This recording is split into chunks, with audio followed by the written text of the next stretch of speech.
Commercial farming, being so wide and being considered as the main reason why most people practice agriculture. It includes commercial grain farming, mixed farming, and plantation agriculture.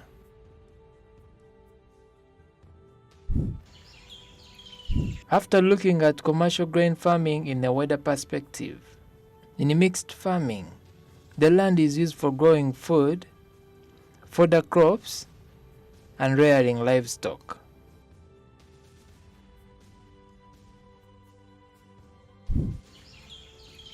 Today in Uganda, prisons have engaged more into agriculture, from growing crops into rearing animals. The prisons have put up rehabilitation programs to enable inmates acquire skills, change their mindset, and also have access to good healthy food grown by themselves, but also act as a source of income.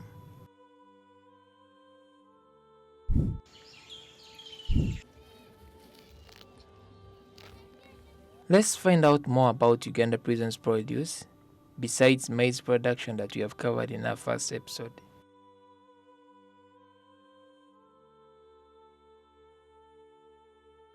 At prisons, we are also producing sunflower. Majorly, we are having a partnership with Mukwano. Mukwano gives us seeds, and then we sell to him the sunflower. Like you have realized of recent, there is a shortage of cooking oil in the country. So we grow it as an oil crop, number one. We are also engaged in some sunflower production for 2 or 3 reasons. One, we use it as a rotation, as a super crop when I'm making my seed. So I grow seed in this block one season, the other season I rotate with sunflower. But secondly, we want also to contribute a raw material for making cooking oil. Because like you may realize of recent, the ingredients for making cooking oil are a bit of scarce. So we grow the soybean, the sunflower, and we sell it to Mukwano industries to get cooking oil, but also we get the cotton, the sunflower seed cake for the livestock. You see, the head is very big, it is resistant, and the seeds inside there are very big. So you can get very good cooking oil because these varieties are bred for a given end result purpose. Now, this one particularly is very good for cooking oil extraction.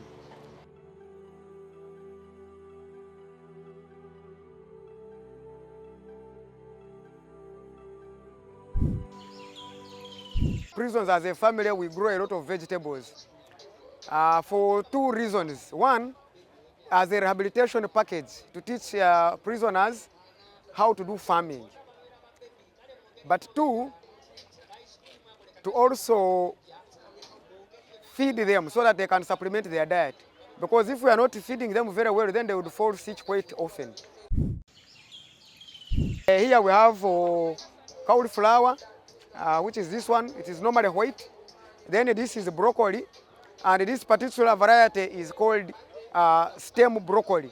Why they call it stem broccoli? Because you can harvest the middle piece, but then it keeps bringing tillers, which you can also later harvest and eat. So for a home, I would advise somebody plants this because you can keep harvesting for a longer period as a piecemeal. Now we have another variety there of broccoli. For it, when you harvest it once, you don't get it there, just like a cabbage. But this one you keep harvesting for some time, stem broccoli. Majorly, we have aphids. They disturb them so much. We have the leaf miners. Also, they disturb all these. These belong to the category of brassicas, cabbages and the rest. So the leaf miners also disturb them. But we try to spray them off using cypermethrin and lambda, some bit also of prosphenos. What local people in the market there, they call it rocket. It is a combination of prosphenos 40% and cypermethrin 5% to try to control them. Also some few diseases like wilt. We have, you have ever gotten a cabbage and it is having a stink smell. That is a bacterial infection. And we try to spray using a mancozeb to control that disease. On the market at times they say M45, but the active ingredient is the mancozeb, which is inside there. So we try to do good agronomy to maintain these crops healthy. These are collards. At times people call it skuma wiki locally. And we are also producing them for the same purpose of feeding our inmates and supplementing their diet. Collards, at least it is having a big leaf because a leaf is the harvestable part of this particular crop. So we invest in making that leaf become very big and large so that it can feed a number of people.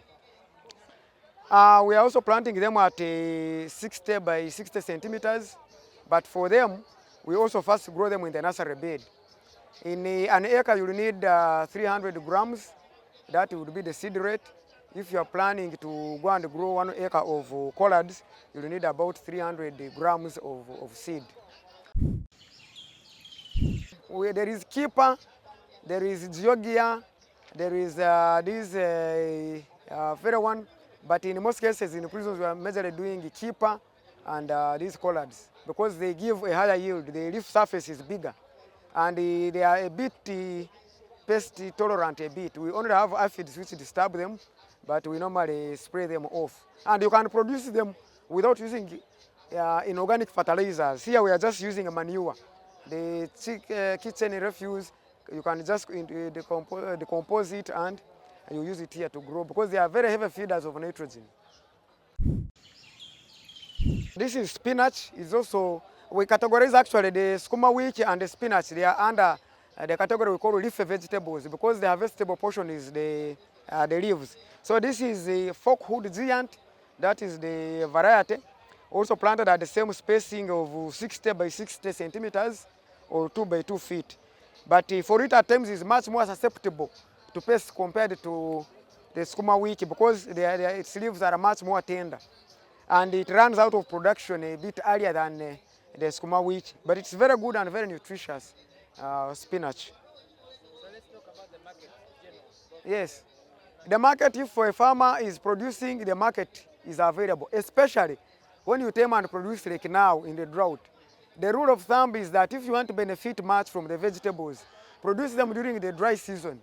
That's when they will have a lot of market, including these watermelons and these other vegetables. Because when you plant them during the normal season, everybody will be having them because even a lazy person can produce. But when you time and they are going to have to reach maturity, when it is off season, you normally get very good prices for them. Other exotic vegetables like the lettuce and the red cabbage, they are sold in these executive hotels. You have been in some of these cafes and they give you only 1 leaf of lettuce and they charge you expensively. So the market is good, but also as a farmer or as a person, you need them. Your body needs them so much. They contain a lot of minerals and it helps to boost your immunity.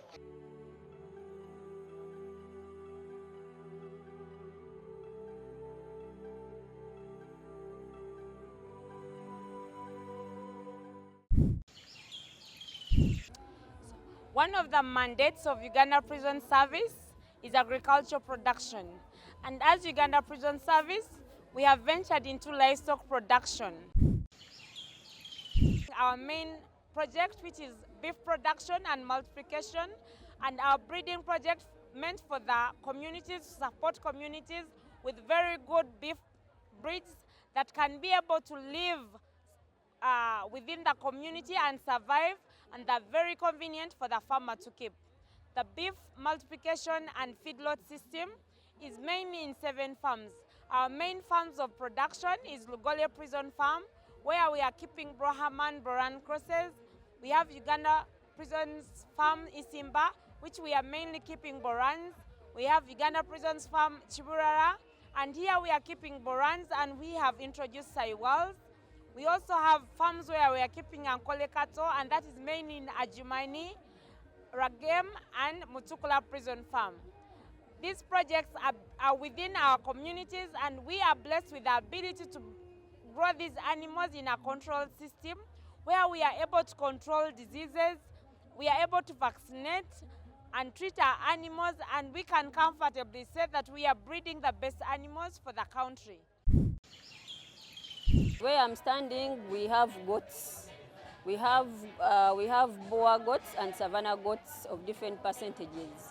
We have 100% Boer goats and 100% Savannah goats. Then also there are some crosses of 50% Savannah and 80%. So all these percentages work well in different areas. For example, you will find some regions which are hot and they would really not favor the 100%. Then also we consider that some areas where some breeds will not work. So we advise our farmers according to the location of their farms. Where we see the Boers will not work well, we tell them to take the Savannahs. Then also where we see the 100% of any breed that we have will not work there. So for us, we know, since we have our farms are all over the country, so we know which one works better because we already tried them. So we know which one works here and which one works there. We have cattle. We have two breeds in prison service. We have Frisians here where I'm standing. This is a Frisian. Then the other one, which is white and brown, is the Ayrshire. So the Frisians, we have 100% pure. These ones have high milk yields. Yes. Basing on how you're feeding them, that is how they'll give you that quantity of milk. If you're not feeding them well, don't expect much from them. Our farms where these animals are, the prisons where they are, we are getting, the offsprings of this one, we are getting 32 liters per day. Health-wise, what we do regular, because these animals, we are used to them. We know how much each animal consumes in a day. So what we do, when we see our animals have left a lot of the feeds in the trough, there we shall know, this animal might be having what? An infection. So we come in and intervene. We always have doctors around. They'll come and check and know if the animal is just not okay, that is when we shall come in and do what? The treatment. Then we do regular sprayings. First we spray every week to avoid the tick-borne infections. Then also we deworm regularly. So to reduce on the worm burden, because all those ones will all affect our milk yields. This is the Ayrshire I was talking about. This one, it is also a dairy breed, but if you are to compare this one to the Frisians, this one produces low milk compared to the other Frisian, but this one is more resistant to infections than the Frisian. That is the only difference, but they are all dairy breeds. Then also in the feed consumption, this one feeds less compared to the Frisians. These dairy breeds, we have them in all female stations in Uganda. That is to cater for the milk of our babies and the female prisoners, the mothers. Before we were only distributing female stations, but we've now also started sending to male stations to cater for the nutrients of our prisoners on ARVs. This is a boran, and it is our main product, and we mainly have it in Isimba Prison Farm, which is in Masindi. But we also have the Brahman, and this Brahman we are showcasing today is 75% Brahman and 25% boran. What we have been able to do as Uganda prisons is to breed the right animals for the community.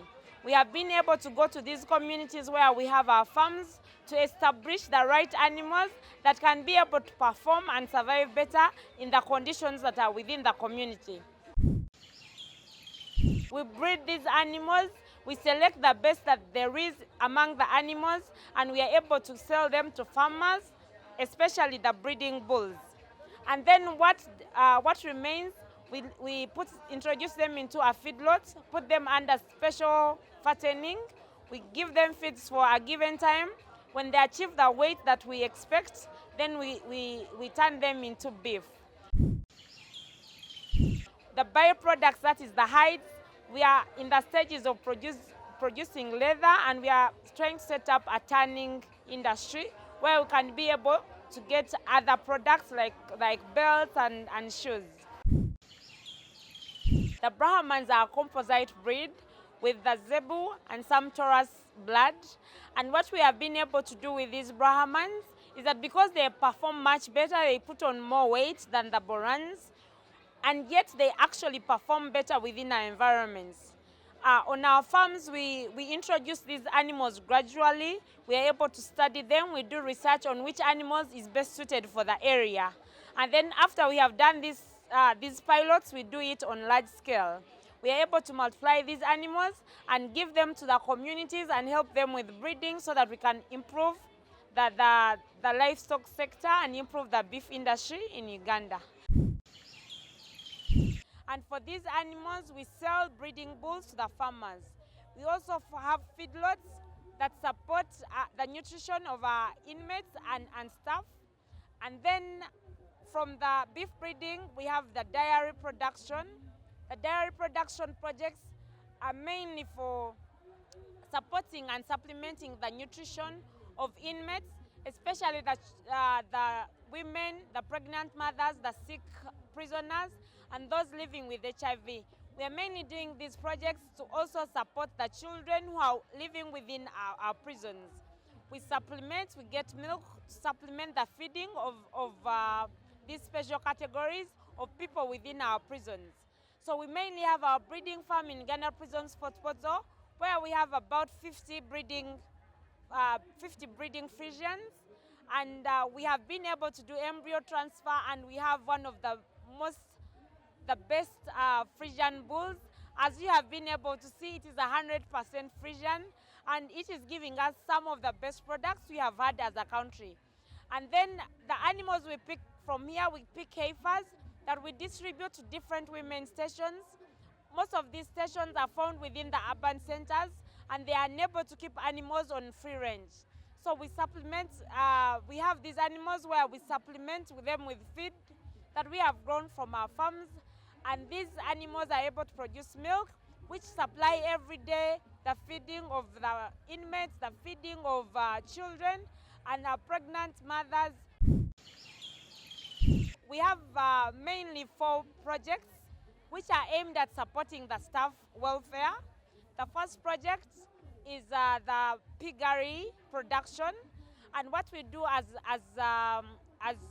Uganda Prisons is that we breed these pigs, and we issue them to staff, and these staff multiply them, and they're able to sell them to themselves, sell them to the different producers outside, people who are interested in pork, people who are interested in breeding animals. That project is specifically for supporting our staff, but they are also able to sell out to the communities. Then we have the project that is specifically for the staff spouses, and that is the poultry projects. And we have this project running in most of the prisons. If you walk within our barracks, you'll be able to find staff with a few 100, 200 broilers, 300 broilers, and they're able to generate some income that supports their salaries so that they are able to have a sustainable life within the barracks, and they are able to provide and feed their families and serve the interests of the service. We have a small project that has recently been introduced, and that is the rabbit project. And this project is especially focusing the staff children, and we breed these rabbits and give them to the staff children if they are in organized groups by the support of the OCs. And then we teach these young children how to work. We teach them how to take care of animals. But of course, as they are doing all this, they are learning. The last and the most important project is the feeds, the animal feeds. As Uganda Prisons, we are doing a project to improve the feeding of animals. Because as Uganda as a country, we are having a lot of challenges with feeding our animals, especially during the dry seasons. Because Uganda Prison Service is already venturing into agriculture, we are using all the agricultural waste that we are generating on our farms and converting it into animal food. And then these feeds are made within the prisons by the inmates, by the staff. As they take these skills, they are able to supply it to the communities. And as Uganda prisons, we have hay, we have silage, we have haylage, we have pastures, and we have pasture seeds meant for the communities, for our nation. Uganda has different agroecological zones, and within each of the regions in Uganda, there are different agroecological zones. And because these areas receive different amounts of rainfall, and the climate is different, the weather is different, we are blessed with a lot of pastures which vary with the different areas, and all these, their production is different. One of the most things that we are blessed with as a country, that we are able to grow food almost all year through, though we have 2 specific wet seasons in most areas and some dry seasons, we are able to produce feed almost all year through. But it is a bit challenging that in Uganda today, we have periods when people can almost not feed their animals. Yet in the other times, we have a lot of plenty of food. And this is because as Ugandans, we have been blessed so much by nature that we have not felt the need to improve, to look for alternative ways of supplementing our animals. Our animals are fed during the rain seasons with a lot of plenty of feeds. And just slightly after the season has ended, a little of sunshine comes and we are enabled to feed our animals. This is bracharia.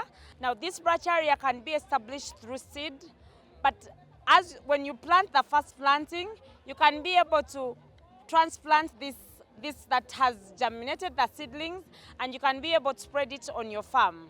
The bracharia that you will be able to harvest it about 3 to 4 times, depending on the amount of rain, the amount of fertilizer that you have, and it can be used for different purposes. You can either directly cut and feed the animals, or you can be able to dry it and bale it as hay. And you can establish a small seed bed as we have established today, and then you will be able to transplant just these, and you will be able to spread it on your farm as you wish.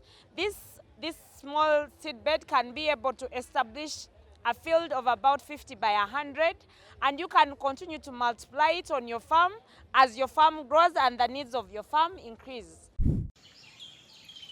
This is Chloris guyana. I am sure all of us have heard about Chloris guyana. This is very easy to establish, as this can be established from seed. And within your own farm, you can establish a small farm, a small plot of land. You grow the first one, and you can be able to harvest the seed, of which seed you can use to spread. For your first harvest, you just let it grow to the right maturity. And once it has put on the seed, you harvest the seed, and you can use this same seed to increase the acreage that you have originally established. This is your typical hay barn in the easiest possible way. You can do it on a farm very cheaply, very cost effective for a farmer.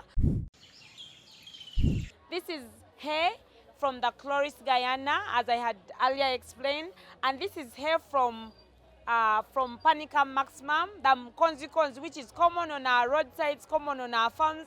It's the commonest weed you will find in all the gardens, and we are able to collect it and bale it. One of the reasons we have ventured into hay production is that because we have these inmates, and we can be able to teach them how to survive outside after they have served their sentence. These inmates are able to collect this as one of the weeds commonest on our farms. They tie it and bale it, and we store it for our animals. And we are able to feed our animals all year through. And they bale this just in a simple box. You just need to put strings. The reason we tie it is because you are able to compact them, that you keep very many feeds.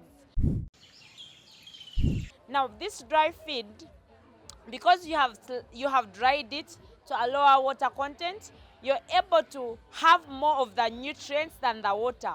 When you just take porridge, a cup of porridge, you hurry to get full, but you have not taken enough. And that is what happens with the cows. When they take this dry matter, because it is dry, they're getting all the nutrients before they take the water, and the water is making them feel satisfied. And after they have had this meal and they are satisfied, then because it was dry, they will go and take more water. So you find the water consumption will be higher, the nutrient intake is also higher, and generally the performance of the animals will improve. And all of us will confirm that during the dry season, these animals are able to perform much better if they are provided with a feed. When you compare it in the wet season when the lush pastures are high and you have less chances of getting bloat and other cases that are common in the farms.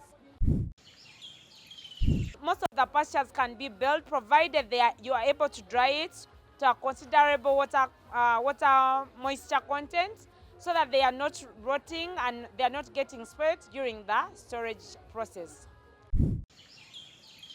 Silage at its best. This is the best color. It should be lime. This is lime, slightly with a little green. And if you can smell it, if you would be able to smell it with me, I'm sure most of you would want to take a piece. So we make this from maize, and especially after we have harvested the maize, if you can see there is no maize grain. This is only from the maize stovers. And after we have picked the cob of maize, we add molasses and water, and we pack it. This bag is completely compacted. It's around 150 kilograms.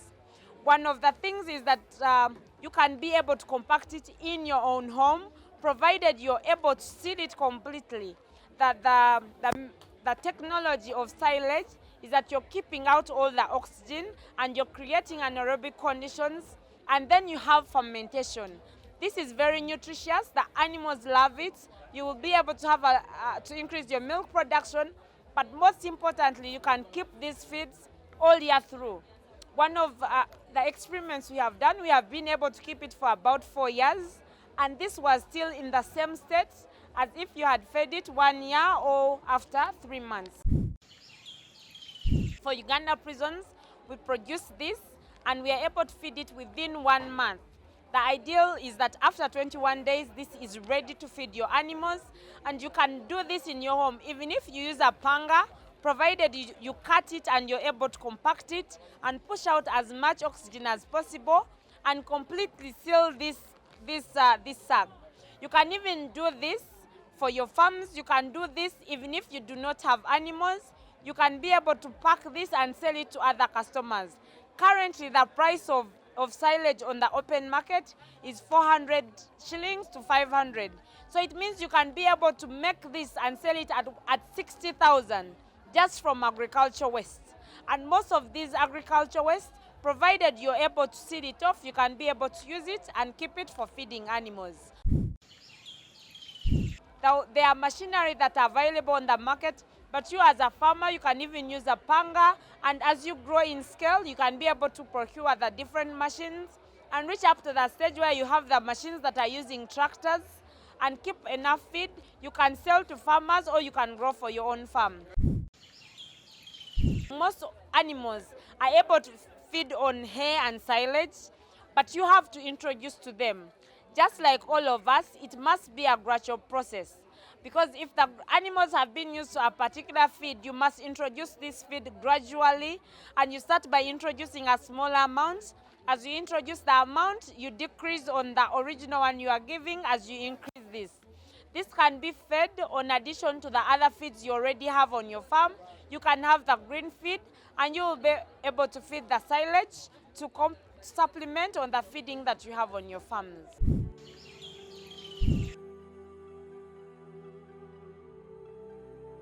My name is Kwishi Takaman, and this has been Farm Smart, where we've been looking at agriculture in a weather perspective. Thank you so much for watching. Let's meet in our next episode.